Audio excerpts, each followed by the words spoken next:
रूस इतना सस्ता तेल कैसे निकालता है? कौन कौन से देश रूस से तेल खरीदते हैं? इन सभी सवालों का जवाब आज हम इस वीडियो में देने वाले हैं। क्या आपने कभी सोचा है कि दुनिया का सबसे पावरफुल हथियार एटम बम या फाइटर जेट्स नहीं, बल्कि एक काला गाढ़ा लिक्विड हो सकता है? जी हां, मैं बात कर रहा हूं क्रूड ऑयल यानी कच्चे तेल की। एक ऐसा रिसोर्स जिसने देशों को बनाया भी और बर्बाद भी किया।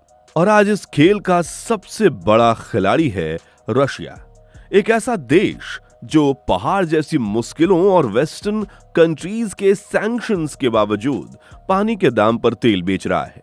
कैसे? आखिर क्या है रशिया के सस्ते तेल का राज? कौन से देश चोरी छुपे या खुलेआम उससे तेल खरीद रहे हैं? और सबसे बड़ा सवाल, क्या आने वाले वक्त में रशिया सऊदी अरबिया और यूएई जैसे अरब देशों को भी कंट्रोल करके दुनिया की एनर्जी सप्लाई का अनडिस्प्यूटेड किंग बन जाएगा? आइए आज की वीडियो में इन्हीं सारे गहरे राजों से पर्दा उठाते हैं। रशिया का सस्ता तेल। रशिया के पास सस्ता तेल प्रोड्यूस करने के पीछे एक कोई मैजिकल फॉर्मूला नहीं है, बल्कि इसके पीछे कई बड़े कारण हैं। सबसे पहला और सबसे बड़ा रीजन है रशिया की ज्योग्राफी। रशिया के पास दुनिया के सबसे विशाल नेचुरल गैस और ऑयल रिजर्व्स हैं, जिसका ज्यादातर हिस्सा साइबेरिया के बर्फीले इलाकों में है। ये रिजर्व्स इतने बड़े हैं कि रशिया को तेल खोजने के लिए बहुत ज्यादा पैसा खर्च नहीं करना पड़ता।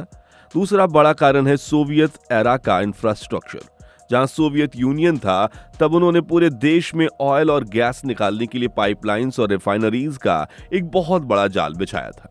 आज भी वही पुराना इंफ्रास्ट्रक्चर काम आ रहा है, क्योंकि इस पर नया कैपिटल इन्वेस्टमेंट कम है, इसलिए उनकी प्रोडक्शन कॉस्ट अपने आप कम हो जाती है। तीसरा पॉइंट है स्टेट कंट्रोल। रशिया की सबसे बड़ी ऑयल कंपनी जैसे कि रोस्नफेट और गैज़प्रॉम सरकारी कंपनीज हैं। इनका मतलब है कि सरकार तेल की कीमत को कंट्रोल कर सकती है, डोमेस्टिक मार्केट में उसे सस्ता रख सकती है और इंटरनेशनल मार्केट में अपनी मर्जी से दाम तय कर सकती है। ये स्टेट कंट्रोल उन्हें जियोपॉलिटिकल टूल के रूप में ऑयल का इस्तेमाल करने की ताकत देता है। अब आपके मन में यह सवाल जरूर आ रहा होगा कि साइबेरिया की -50 डिग्री सर्दी में, जहां जमीन सालों से बर्फ की तरह जमी हुई है, वहां से इतना सस्ता तेल निकालना आखिर मुमकिन कैसे है? इसके पीछे रशिया की जबरदस्त आर्कटिक इंजीनियरिंग और टेक्नोलॉजी है। यहां नॉर्मल मशीनरी काम नहीं कर सकती, क्योंकि इतनी सर्दी में आर्म स्टील पत्थर की तरह टूट जाता। इसलिए ड्रिलिंग रिग्स से लेकर पाइपलाइंस तक सब कुछ स्पेशल आर्टिक ग्रेड स्टील से बनाया जाता है, जो एक्सट्रीम ठंड को झेल सकती है। सबसे बड़ी चुनौती है परमाफ्रॉस्ट पर कंस्ट्रक्शन करना। अगर ड्रिलिंग की गर्मी से ये जमी हुई जमीन पिघल गई तो पूरा का पूरा ऑयल रिग जमीन में धंस सकता है। इससे बचने के लिए स्ट्रक्चर को जमीन के ऊपर गहराई तक गाड़े गए स्टिल्स या पाइप पर बनाया जाता है। तेल निकालने के बाद उसे हजारों किलोमीटर दूर रिफाइनरीज तक ले जाना भी एक चैलेंज है। इसके लिए इंसुलेटेड पाइपलाइंस का जाल बिछाया गया है।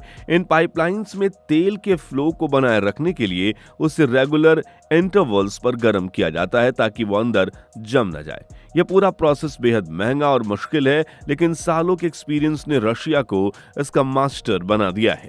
कौन है रशिया के तेल के सबसे बड़े ग्राहक? यूक्रेन पर हमले से पहले रशिया का सबसे बड़ा ऑयल कस्टमर यूरोप था।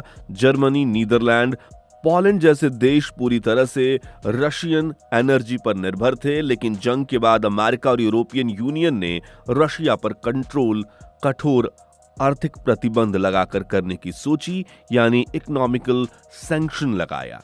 इसका मकसद था रशिया की इकोनॉमी को तोड़ना, ताकि वो जंग फंड ना कर पाए। यूरोप ने रशिया से तेल खरीदना लगभग बंद कर दिया। ऐसे में रशिया बर्बाद हो सकता था, लेकिन उसने एक नया प्लान बनाया। उसने अपना तेल एशिया की तरफ मोड़ दिया, और इस मौके का सबसे ज्यादा फायदा उठाया दो बड़े देशों ने, चाइना और इंडिया। रशिया ने इन देशों को मार्केट रेट से बहुत भारी डिस्काउंट पर तेल ऑफर किया। जहां दुनिया में क्रूड ऑयल $100 प्रति बैरल बिक रहा था, वहीं रशिया ने इंडिया और चाइना को $70 से $80 पर बैरल तेल बेचा। इससे रशिया को कैश मिलता रहा और उसकी इकोनॉमी चलती रही, और दूसरी तरफ चाइना और इंडिया को सस्ता तेल मिलने से उनकी इकोनॉमी को फायदा हुआ।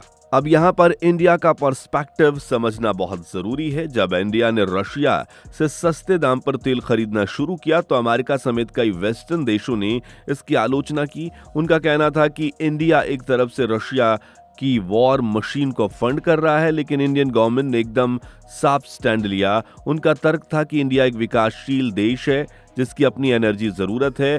हमारी 140 करोड़ की आबादी के लिए सस्ती एनर्जी बहुत जरूरी है। अगर हमें कहीं से सस्ता तेल मिल रहा है जिससे हमारे देश के नागरिकों पर महंगाई का बोझ कम हो तो हम उसे जरूर खरीदेंगे।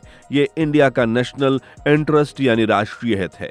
इंडिया ने साफ कहा कि यूरोप के देश सालों तक रसिया से गैस और तेल खरीदते रहे हैं, तब किसी ने सवाल नहीं उठाया।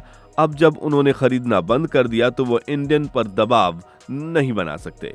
इस कदम से इंडिया ने एक तीर से दो निशाने लगाए। एक तरफ उसे सस्ता तेल मिला जिससे इन्फ्लेशन कंट्रोल करने में मदद मिली, और दूसरी तरफ उसने दुनिया को यह संदेश दिया कि इंडिया अपनी फॉरेन पॉलिसी किसी के दबाव में नहीं बल्कि अपने देशवासियों के हित में तय कर रहा है। क्या रशिया अरब देशों के तेलों पर भी कब्जा करेगा? यह सवाल सुनने में किसी हॉलीवुड फिल्म की स्क्रिप्ट जैसा लगता है, लेकिन जियोपॉलिटिक्स में कुछ भी नामुमकिन नहीं होता। हालांकि कब्जा और टेक ओवर का मतलब यह नहीं होता कि डायरेक्ट मिलिट्री एक्शन होगा। ऐसा सोचना गलत होगा कि रशियन टैंक्स सऊदी अरेबिया के ऑयल फील्ड्स में घुस जाएंगे। इसका तरीका बहुत अलग और सोचा समझा होगा। रशिया इस काम को मिलिट्री पावर से नहीं बल्कि स्ट्रेटेजिक इन्फ्लुएंस से अंजाम दे सकता है।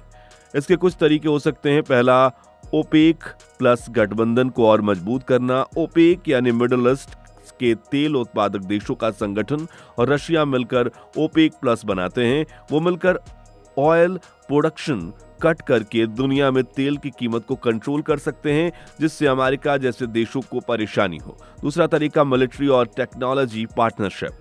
रशिया आज भी मिडिल ईस्ट के कई देशों जैसे ईरान, सीरिया और अब सऊदी अरेबिया के साथ अपने संबंध मजबूत करता रहा है। वे उन्हें सस्ते हथियार, एयर डिफेंस सिस्टम जैसे S-400 और ऑयल एक्सट्रैक्शन की टेक्नोलॉजी देकर उनमें अपना प्रभाव बढ़ा सकता है। तीसरा और सबसे अहम तरीका है पेट्रो डॉलर को चैलेंज करना। अभी दुनिया में तेल का सारा व्यापार US डॉलर में होता है। रशिया, चाइना और अब कुछ अरब देश भी इस डॉलर डोमिनेंस को खत्म करना चाहते हैं।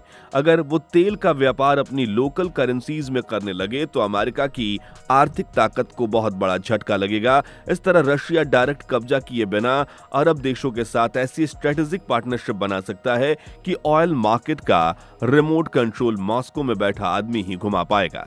तो साफ है कि तेल का ये खेल जितना सीधा दिखता है उतना है नहीं। रशिया ने अपने नेचुरल रिसोर्सेज, पुराने इंफ्रास्ट्रक्चर और स्मार्ट डिप्लोमेसी के दम पर रशिया ने वेस्टर्न सैंक्शन को प्रभावहीन कर दिया है। इंडिया जैसे देशों ने अपने नेशनल इंटरेस्ट को सबसे ऊपर रखते हुए इस सिचुएशन का फायदा उठाया है और आने वाले कल में डायरेक्ट जंग का नहीं बल्कि इकोनॉमिक और स्ट्रेटेजिक इन्फ्लुएंस का होगा, जिसमें रशिया मिडिल ईस्ट के साथ मिलकर एक नया पावर सेंटर बनाने की कोशिश जरूर करेगा। और ये ऐसा शतरंज का खेल है जिसमें हर चाल अगले 50 साल की दुनिया की तस्वीर तय करेगी।